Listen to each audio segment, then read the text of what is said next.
and for some reason cooking is a theme with this book, apparently, like within this, no, we're just gonna start that again. Hi everybody, my name is Kelsey, and we're about to get very, very nerdy with books to read at the beach.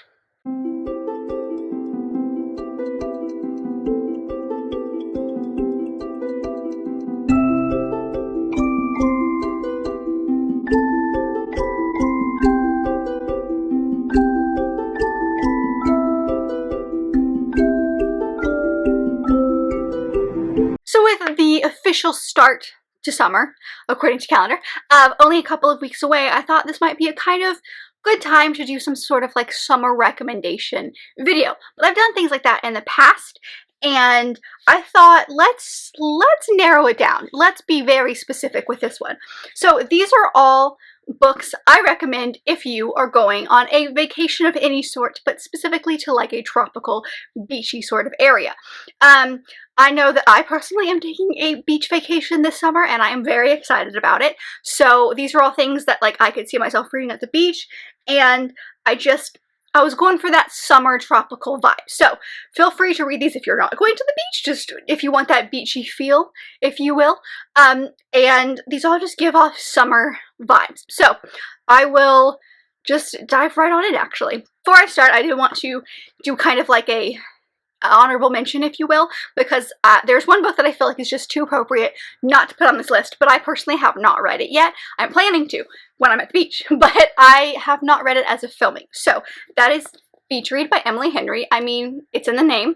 I feel like this is the most appropriate book to read at the beach. It's on my personal TBR, and I just felt like I needed to just at least mention it. So honorable mention, even though I can't really recommend it considering I haven't read it yet, but I think this would be a good book based on the title. But this, I believe, is the first by this author. Maybe I'm wrong. I only think that she's written a couple of books, so I think this is her debut, but like, please correct me if I'm wrong. But this one follows two authors who end up going to the beach and like vacationing in the same spot. I think they know each other. I'm not sure why, but like they like know of each other. I think they maybe went to like college together or something, but one of them is a literary fiction writer and one of them is a romance author, and they're both stumped kind of when they're writing, so they decided to take the other person's kind of genre. So the literary fiction writes romance and the romance author writes literary fiction, and I do know that I've heard it touches on grief a lot, because I feel like one of our main characters had a family member that passed away maybe, but I will go into this with not very much information. But Beach Read, I feel like I needed to just at least mention it, you know? Moving on to books I've actually read. This ties in very well because People We Meet on Vacation by Emily Henry is the only Emily Henry book that I've actually read, but it is perfect for beachy vacation vibes. It follows these two friends who go on vacations every single year. Two best friends, I believe they met in college.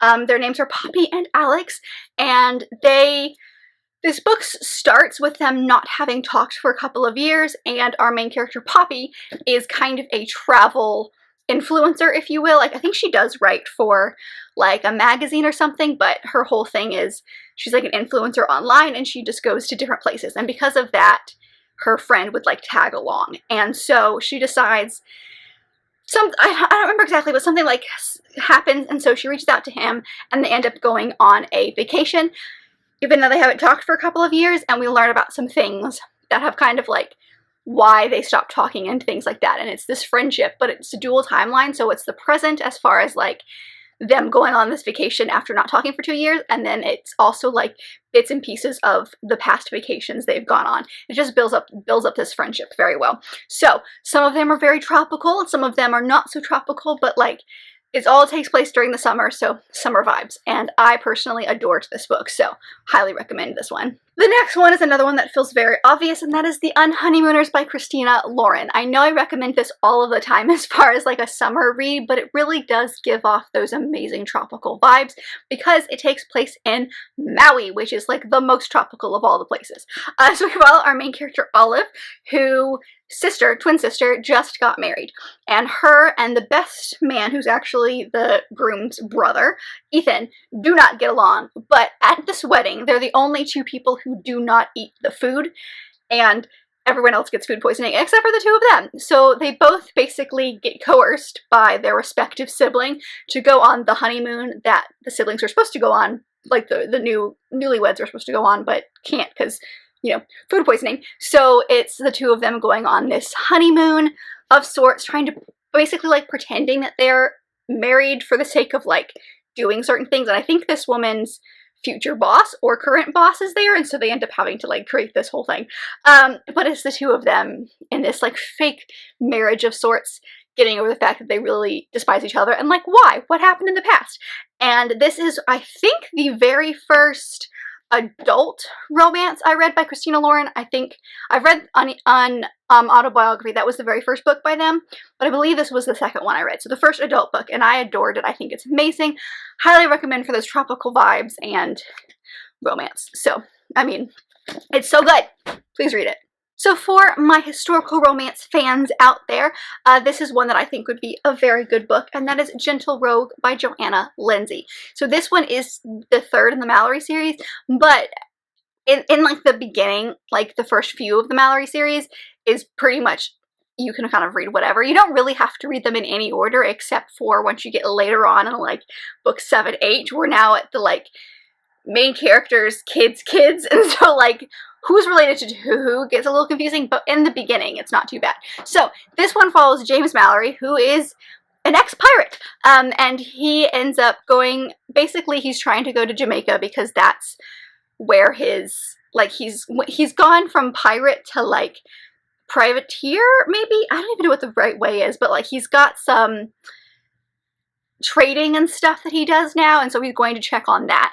And then we've also got this girl named Georgie or Georgiana, and she has to end up going home. She's from America. She really needs to get home, and she doesn't have any really way to do that, so she and her kind of family friend that's there with her disguise themselves and work on the crew, basically work their way back towards the Americas. And she's in disguise as a cabin boy, specifically James Mallory's cabin boy, and they've met in a previous book, but it does sum it up at the beginning of this one, so you don't really, like, it sums it up well, so that if you haven't read the book before this one, you're totally fine. But it's that on a ship, privateer kind of thing, and it's the two of them as they fall for one another, when she thinks that she's deceiving him as far as she's a boy, and he knows that it's her this entire time. So it's the two of them, and I did really enjoy this book. There were parts of it that I didn't love, but overall, great book for the summer. If you're a historical romance fan and you want those kind of vibes, this is a good one, because it's kind of like you're on a ship for like 90% of this book. So I think this would be great for you historical romance fans out there, if you're looking for that summer vibe. The next one is another romance. Shocking, I know. I think of romances when I think of summer reading, just for the record. And that is If the Shoe Fits by Julie Murphy. This is a beautiful story, actually. I really, really enjoyed it. I read this one a couple of months ago. I want to say it was in February for one of my BookTube Made Me videos.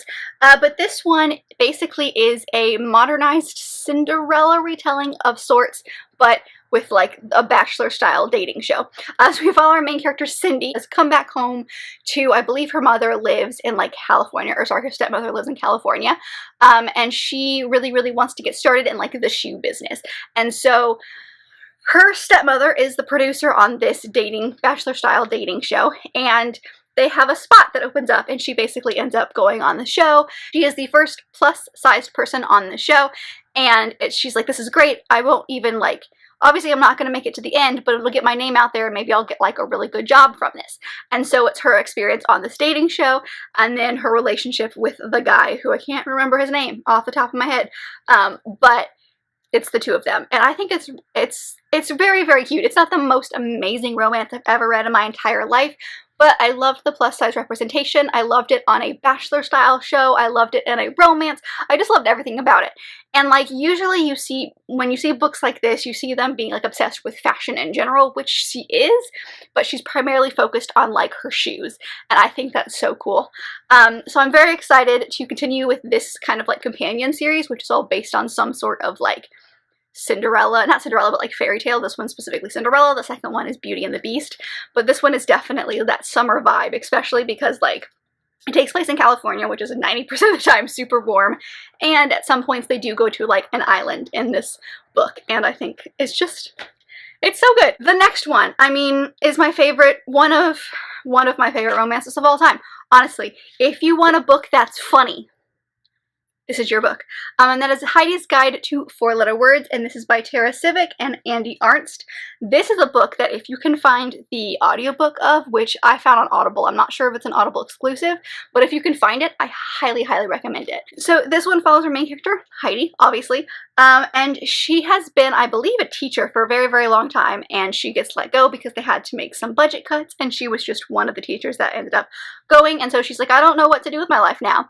So she ends up working at this recording studio, and she is very, like, I don't want to say naive because that's not it, but like humble and like, I don't know what the right word is, but like she doesn't go out and read smut on a daily basis is basically what I'm trying to say. And so she ends up working at this recording studio that records books, but specifically like smutty and erotic books. And so she's like, whoa, whoa, whoa, this is different. And so she ends up really kind of coming into her own in this story, and we see her also start a podcast at the same time, where she's trying to get out of that comfort zone. So she starts reading these kind of smuttier scenes in this podcast to see if she can get more comfortable with it, because she's got a huge crush on her neighbor and she doesn't know how to talk to him.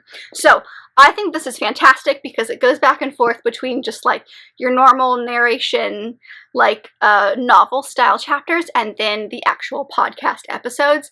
And the narrator who does this on Audible, it's fantastic. I think she does the best because it's like a Midwestern accent that she does because she's from Minnesota, and so she's got the best accent, and I really love it.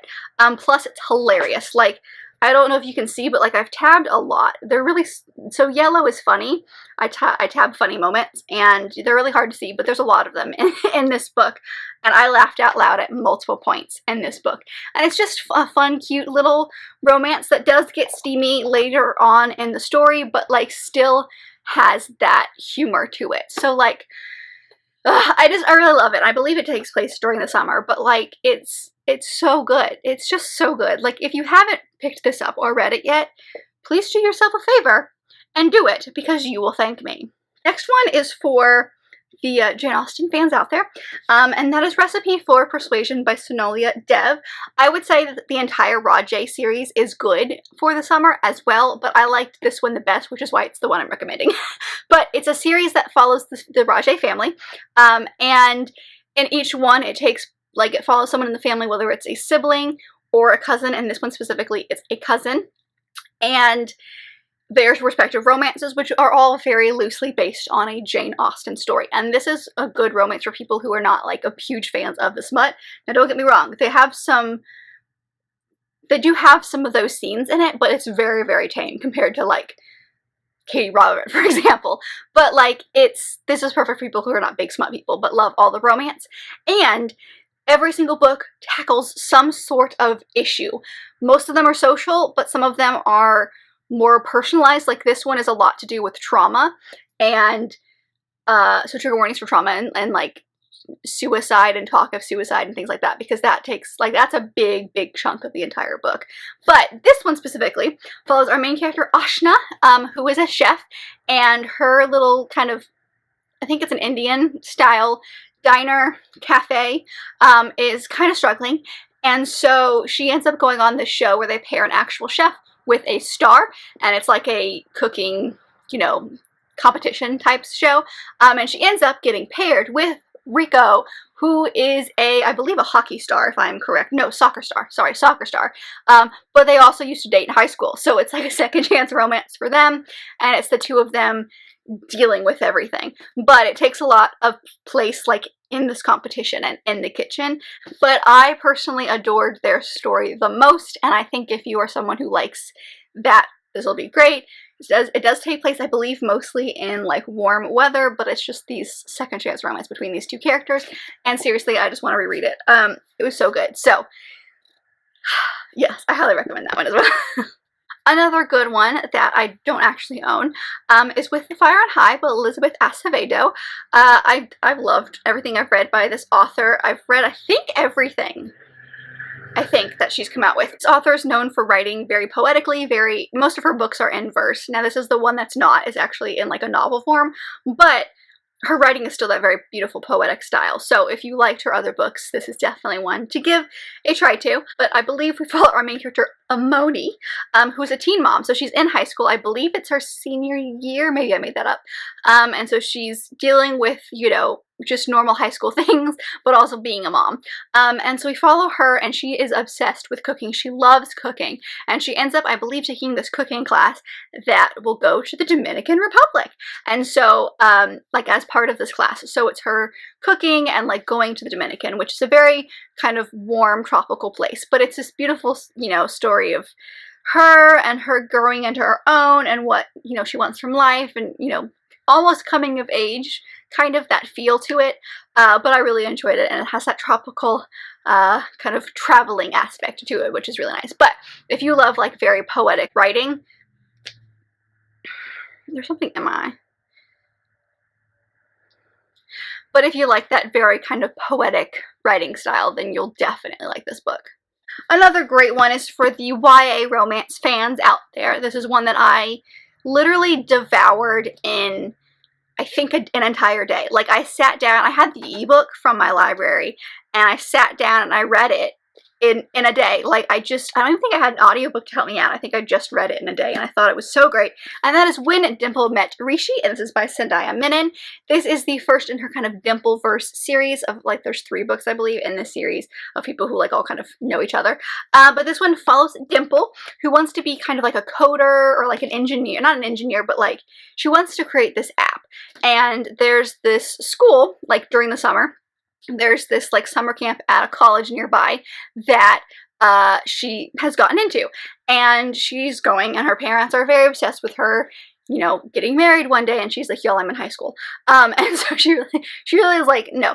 And so she ends up going to this camp, but little does she know that her parents and the parents of this other boy named Rishi are like, oh, our kids are gonna get married one day, and so they basically, like, send Rishi to this camp.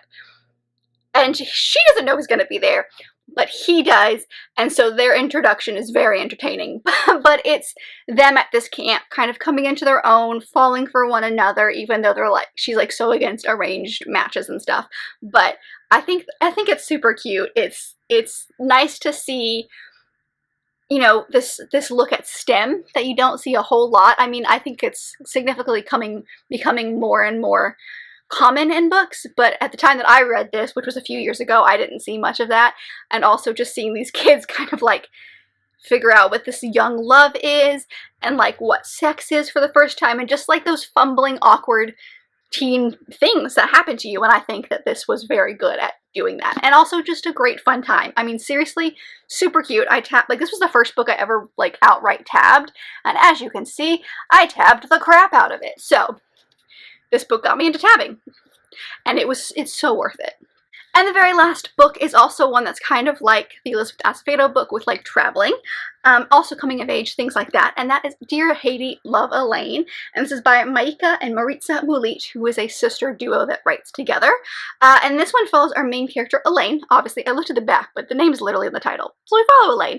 And she's been kind of getting in a little bit of trouble at school, and her parents have split up, and so her dad's like, fine, I'm going to send you with your mom. And so she and her mom go back to Haiti because that's where her mom's family is from. And it's her kind of being in Haiti, learning about the family, learning about her mother a little bit more, because her mother is kind of like a celebrity of sorts. And so it's her really just kind of coming into her own, learning more about her, learning more about her family. She ends up doing this project, which is the book. And so it is a mixed media format. Like, there are, I don't know, emails and actual, like, chapters like you would expect in a novel. You would get, like, newspaper clippings and online articles and things like that, and all of these little pieces that come together, and it's like her project on her family. And it's very tropical because obviously they're in Haiti, but I personally loved it, and I've never read anything by this author duo before, and I think it was so good. So I highly recommend, if you're, like, someone who likes that traveling aspect, learning about your family, and also, like, mixed media, because this is great for that. But that's it. Those are all of the kind of you know, warm summer, you should read on a beach vibe books that I've got for you. But let me know if you've read any of the books that I mentioned, or if you've got some good recommendations yourself. I'm always looking for more good, awesome summer and beachy reads, so please let me know. And if you want to comment something but you're not sure what to comment, isn't there like a palm tree and sand emoji? So comment that, or like the sun. Do one of those too. I always give you guys so many options, but if you like this video, and I very much hope that you did, don't forget to give it a big thumbs up and subscribe down below if you would like to be part of this awesome growing family. I've also got all my social media down there, as well as other fun bookish links, so don't forget to check all of that out, and I will see you guys in my next video.